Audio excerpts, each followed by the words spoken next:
an architecture media podcast, produced on Bunawurrung country.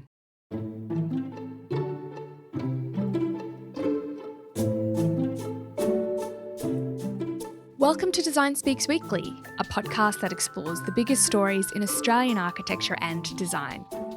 I'm your host, Georgia Burks, and today we are joined by Sydney-based architect Anthony Gill to unpack how unconventional ways of living offer spatial generosity and beauty in the everyday. But first, here's the latest news headlines from Architecture AU. In the news this week, an opening date has been set for Powerhouse Parramatta, the largest museum to have been built in New South Wales. Doors will open to the public on the 7th of November, with visitors granted access to 18,000 square metres of exhibition and public space. Also in New South Wales, a master plan has been approved for Sydney Airport, setting the course for the airport's expansion over the next 20 years. The approved master plan includes expansion of the airport's international terminal and a major redevelopment of the T2 and T3 domestic terminals designed by Grimshaw and Mott MacDonald. For the full stories and more news, visit architectureau.com. I'm Lucia Amies. It's Tuesday, August 25.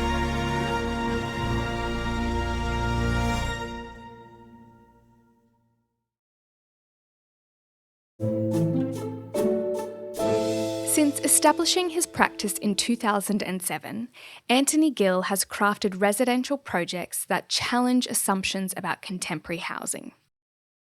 His work often focuses on refining spatial arrangements, which leads to homes that feel generous and functional without relying on excess. In this episode, Alexa Kempton, editor of Houses magazine, speaks with Anthony about how residential architecture that resists resale-driven logic can lead to understated and delightful ways of living. Hello, Anthony, and welcome to the podcast. Hello, Alexa. Thanks for having me. It's a pleasure. Anthony, much of your residential work seems to question assumptions about program, size, and even what a good home looks like. What do you think Australians have been taught to want in a house that they may not actually need? Look, I guess in designing houses, there's always this, shadow of the market and the costs of building and risks associated with, making sure that you meet the market in some way to make sure that that investment, instead of a home, an investment makes sense. And therefore you end up with, I think, a relatively conventional read on what is actually required to live. We wrestle with this all the time. I typically found in our earlier projects, often smaller projects, less budget, that the clients were a little bit braver, that they would like their money to go a little bit further, so they were sort of more willing to tackle things that sort of are a little bit maybe unconventional or outside the norms of what you might expect. And I guess the best example of that is really the difference between doing a house for ourselves and doing a house for a client. And our ambition in terms of our own house was to sort of get as much out of it as we could for the least spend, and that forces a certain way of thinking about how each space works. You need each room to work incredibly hard, and it sort of sets up a different sort of way of living where it may be viewed from outside as compromise, even in terms of, I'll give an example of our house, but we have a little lounge room upstairs, which is a relatively private room above our main living area. And in that space, there's a little deck adjacent, and there's a bath there, and there's also a laundry there. So that space works incredibly hard in order to do all the things that we need our house to do, that we didn't have room for to do it in a more conventional way. So I guess we found those sort of smaller projects a little bit more interesting in terms of challenging those conventional ideas about living and being just a little bit braver maybe than you would be typically. I would say that as our projects have over time, they're sort of we're doing bigger houses now, and I wouldn't say as a general rule, but as a no, sorry, I would say as a general rule, not in every case, but that there is more concern about those things like resale, those terrible sort of real estate terms that, inhibit your response. Yeah, so the bigger the projects have get, maybe that they get a little less ambitious in terms of how we can resolve the planning and how we can set up the way people live. I like that idea of being braver by necessity when your budget is the real limitation. You've touched quite a bit there on real estate logic and how much of an influence it has on contemporary housing. Do you think architects have a responsibility to resist the pressures or at least question them? Or do you think it's something that's the onus on the client, or both? It's a bit of both. I mean, I think we can certainly push harder. I mean, the difficulty is always, like, because we live in our house, when we have a potential new client, we will usually bring them here because that's sort of the easiest thing to do. And you can pretty quickly work out whether they are on board with the ideas that we're sort of pursuing in this house. Typically, they like it, but often they like the idea that their architect is living that way as opposed to them living that way. So I think it's we're not here to force anyone. I think there's a reality these days with construction costs and all of our responsibility in terms of, the environment, that building smarter, building less makes a whole lot more sense. And maybe that the job of the architect to sort of push and pursue that is going to be easier, hopefully, because of necessity. Yeah, that's a really good point.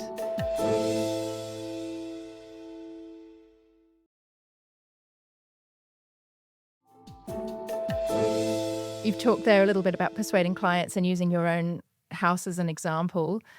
How else do you persuade clients to think critically about what they need in their home, and what have you learnt about the art of negotiation? Well, I mean, negotiation, I feel like we sort of start from the moment we get a job, in terms of we try to be very upfront and open about budgets, about council, concerns. Depending on the experience of a client, that they can be relatively naive when they look at these things, and with the cost of construction and certainly the difficulties we typically have with councils, there's a lot in that, and there's a negotiation that starts at the beginning and really runs through the whole job, including once you're on site with a builder. So I think negotiation is kind of just part of what we do. In terms of trying to convince clients one way or the other, I think over time we've sort of managed, again, some projects more than others, but sort of managed to convince people of, certain planning outcomes that are, in our view, a bit more sort of democratic in terms of within the household, trying to share the most important spaces that may have a view or some sort of aspect that enjoys those things. And I think typically clients come back to us afterwards and would thank us for pushing them on those sort of decisions. It's difficult when you're talking about these sort of bigger houses where they almost come to you with a set program about really what they want to suit their family. An eye on resale always, but to suit their family and to meet the market in some way. And a number of our bigger projects, something like the Kempton House in North Bondi, which is just around the corner from our house, there was a very clear idea about what that client wanted in terms of, a family house, but also meeting the market. And although I think the planning of that house is great, in terms of we worked really hard on it, we're happy with the way everything works. Again, if you look at it, it's relatively conventional because it it meets the need for the bedrooms and the double garage and the swimming pool and the separate TV room. And so, and all we're really left to do after we've worked on a plan to really try and make it as efficient as possible, but all we're really left to do is put that in some sort of container. And although, that particular house may look unusual perhaps, or it's certainly a unconventional approach to dealing with privacy concerns that people have in suburbs, particularly dense suburbs, but it's still not, I don't think, as sort of radical as our own house in terms of what we've been able to do in this is a house for 4, that was a house for 5, and ours is 100 square meters and that one's 350 square meters. So there's a big difference between those things. And in order for a house to really be radical, I think it has to not just have unconventional solutions to issues, but also really consider different ways to live. That's a really interesting insight into both of those projects that, as you say, are in the same neighborhood and for, families of similar sizes, but quite different responses. I think one of the other things that your work explores is how much privacy is really needed, both within the home and within the sort of local neighborhood, and how a garden can be something that gives back to the street. And do you think that we're sort of losing that spirit of neighborliness in our cities? Look, we definitely are in Bondi, where we are. Like, I'm always kind of shocked by new developments, new houses going up that sort of hide themselves behind these big front walls. And like, it's we're on a little busy corner, and throughout, like when we first finished this house and moved into this house and the garden went in, this tiny little plants, and we had to deal with this privacy breach. And as the garden's slowly grown up and it's sort of become a little bit easier for us to live. I mean, not that it was difficult, but it was challenging, and we had to really use the house screens and curtains in order to sort of create some sort of filter, but very manageable. And all our neighbours and anyone who sort of walks past would often sort of engage with us. And if we're in the garden now, they'll engage with us. They talk about how much they like our house and how generous it is. And if I compare it to all my neighbours running west, where every sort of semi of a similar scale to ours has sacrificed their front door, sacrificed their front room to get a car park in. And it's I wouldn't say it's hostile to the passers-by, but it certainly isn't what it could be and what it used to be. So I do think that there is a sort of, we would always push our clients to try and be generous in that regard. In the Blue Mountains, where there was a big existing fence and a sliding gate, but with the new design of this new wing to the house, we were able to create separation from the street, set back from the street in a generous way that allowed our garden to merge with the verge and just feel a bit more generous generally to the neighbourhood and the community. So we would always push for that sort of thing. We've recently finished a house in Darlinghurst, which is a bit different to that. It's right on Taylor Square, and it's right in the thick of things, and that generosity isn't really realistic.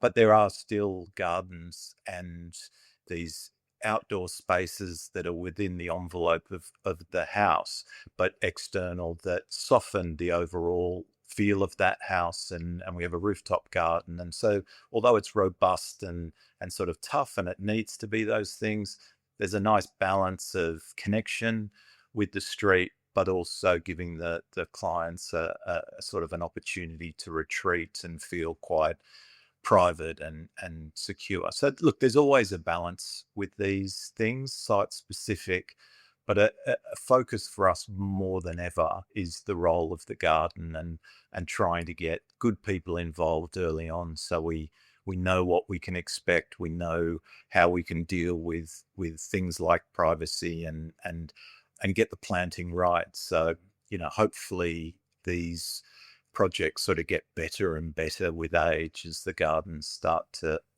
thrive. And perhaps also encourage others to try ideas that might seem radical but are also immensely livable. Exactly. Yeah. I want to talk to you about using space wisely, which is particularly critical in urban projects. And you've mentioned Darlinghurst House there. What architectural moves do you use to create a feeling of abundance without increasing footprint? Look, we don't really think about abundance, I wouldn't say, in terms of clients often want, a certain dimension or a room to feel a certain way. We sort of talk about it in terms of trying to get a space that's sort of a framework, create this sort of this room or this space where a client can sort of comfortably inhabit it themselves. But it's also this idea of sort of richness. And I sort of talked earlier about our house, where it's often seen these extra layers of use or things as a negative, a compromise in some way. But really for us, it only increases the level of enjoyment and the level of richness that the spaces enjoy. And it's a hard one. Like, again, if you go upstairs to our lounge room right now, it's not a bad day after a bit of rain last week, so all our washing is out, and that's sort of in the lounge room, and there's also a couple of piles of laundry on our lounge. So it has this sort of backdrop of real life that I actually find to be really rich. It's again, it's slightly unconventional, but I'm not trying to ever create these sort of perfect rooms in terms of that sort of typical architectural response, maybe, about these perfect rooms that are kind of like all the realness of life, in order for those rooms not to feel just like they're there for display, if that makes sense. It's also a very beautiful space to be going about daily domestic chores in. Sure. Far nicer Yeah. than a laundry tucked behind a kitchen with a view of a fence, I think. I totally agree. We're often asked to do, bury laundries in the bottom of the plan, and and you spend more time there than you think. So it's and if we were to isolate that room upstairs and just say that that's somewhere where we go every so often, my son and I might watch a game of football or a movie or something like that up there, we just wouldn't use it. And with the bath up there, my son sort of worked it out that he can sort of drag the TV over and run himself a bath and watch a movie. So it's pretty good. It's actually very decadent. Yes. Yeah. Anthony, I've got one final question for you, and that is, what piece of advice do you keep coming back to? Well, I'm not sure if it was ever said to me as a sort of a piece of advice, but to make sure that anything that is niggling or you're uncertain of, or the client maybe wasn't so on board with, or to really interrogate those things and try. Like, there'll always be a few things there, and the reality of a 5-year process in designing a house, it's very hard to end up exactly where you hoped you would, maybe on day one. But it is a good reminder that, unfortunately, it just comes from hard work, from constantly sort of reviewing and refining and trying to make sure that when you're standing there at the end, there aren't too many of those things that you regret. Well, I think from looking at your work, we can see that time and care and attentiveness is all absolutely being put into everything that you do. Thank you very much. Anthony, thank you so much for joining me on the podcast. It's been a pleasure. Thanks, Alexa. Thanks for listening to this week's episode. If you're enjoying this podcast, be sure to subscribe, share, or leave a rating. I'm Georgia Burks, and this has been Design Speaks Weekly.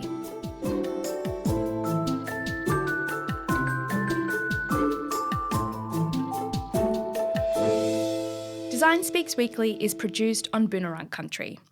We acknowledge the traditional custodians of country throughout Australia and recognise their continuing connection to land, waters and culture.